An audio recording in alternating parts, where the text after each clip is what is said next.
78 Sports TV here. So I'm checking out my boy Boxing Beats and Rhymes page. Doing it from Boxing Beats and Rhymes channel. This is Tony Thompson, chilling with Boxing Beats and Rhymes. Everyone, you chilling with Boxing Beats and Rhymes. This is that mere hardcore man store on Boxing Beats and Rhymes YouTube channel. I don't know if you answer. Possible Manny Pacquiao fight with Floyd Mayweather. How you feel about that? Well, basically, it's a fight that still has the potential to happen. I found this article on Michelle Phelps' website, Behind the Gloves Boxing.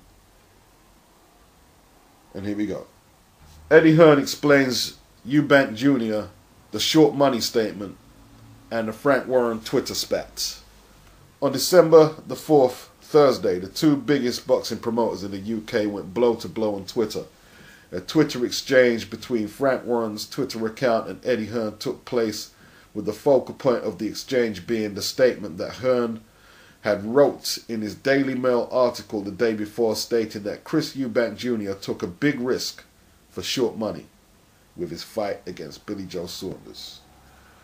After an exchange with individuals on Twitter asking how he knew the purse terms, Eddie Hearn stated that Chris Eubank asked him for their advice regarding their contract. The Frank Warren Twitter account responded, stating that they had spoken to Eubank Promotions regarding the matter and they neither sought, wanted or needed Hearn's advice. Eddie Hearn spoke to Kugan Cassius from IFL TV yesterday to explain the whole event and to provide evidence that he was not lying. It started because I made a comment in my Daily Mail article that I was surprised but taking off my hat to Eubank at the same time to fight Billy Joe Saunders for what I perceived to be a small purse in relation to how big the fight was. I don't know what they had in there in terms of people inside the venue, 12 or 13,000, but that fight sold most of the tickets, so it was a big fight. You have two prospects. From the Eubank's point of view, an undefeated prospect with a big future, big profile, fighting for the British, Commonwealth and European belts. A world title eliminator for the #1 spot. I was just shocked how low the purse was. So then, the Frank Warren Twitter account came out and said, we spoke to Eubank, and he never spoke to you, and he never asked you for advice. You don't know what the deal was. Eddie Hearn responded by saying, listen, I'm not the one of the soppy people who starts pulling out emails, but sometimes you have to stand up for yourself. So I just went back to prove we were actually sent the terms in the contract, and we were asked our advice on the terms, so yes, we do know the terms, is what Hearn told IFL TV. Hearn was adamant to clear up the situation and was unhappy at being called a liar. It wasn't a dig, as I was actually complimenting the camp because I was surprised they took the risk. But when you get called a liar on Twitter, especially from a T-boy from Hertfordshire, you got to tell the truth. It's very difficult to converse with someone who's not even Frank Warren on Twitter. It's just some dope in the office who hasn't got a clue. Hearn ended up showing Kugan Cassius the email from Eubank asking for the advice on the contract and terms, who confirmed that it was indeed the email. This Twitter spat has intensified the rivalry between Matchroom Boxing and Frank Warren Promotions. The interview with IFL TV can be seen here in the description box. And I guess the rivalry between these two just intensifies even more. And with Eubank, not so much going behind Frank Warren's back, because he can seek legal advice from anybody who wants, including Eddie Hearn.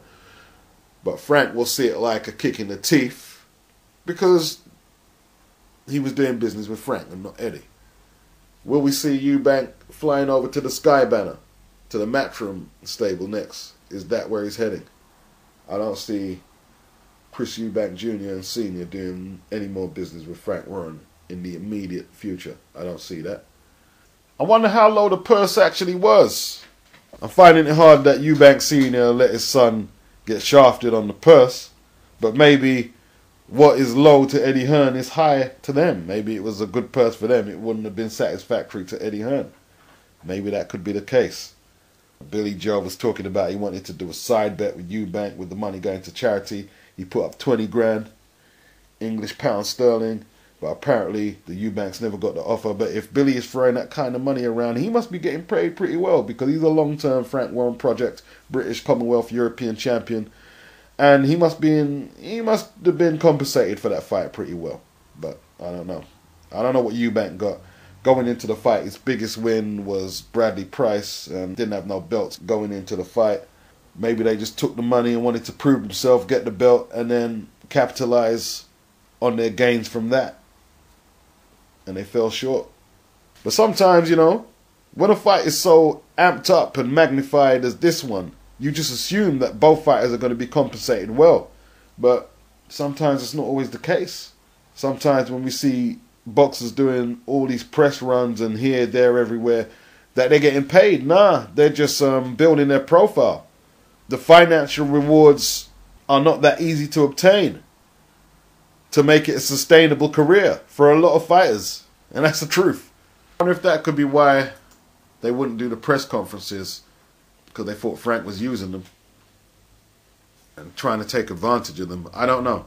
I wonder if that's why the negotiations with the contracts, like Frank was saying the fight was signed and apparently it wasn't. Maybe the purse was being scrutinized by the Eubanks thoroughly, and there doesn't seem to be no love lost between the Eubanks and Frank Warren right now. I'm sure there'll be future developments on the map from Frank Warren Promotions, Eubank Sr. and Jr. Maybe a potential rematch with Saunders. I think it would be a good rematch. I don't see why it's not a good rematch. Because look, Saunders won the fight. I went back and watched it. Saunders won. But it was close. It was very close. He didn't shine. He didn't look like this highly touted Olympian or this polished pro that he was saying he was. He didn't. He won the fight. But there's definitely grounds for a rematch, in my opinion.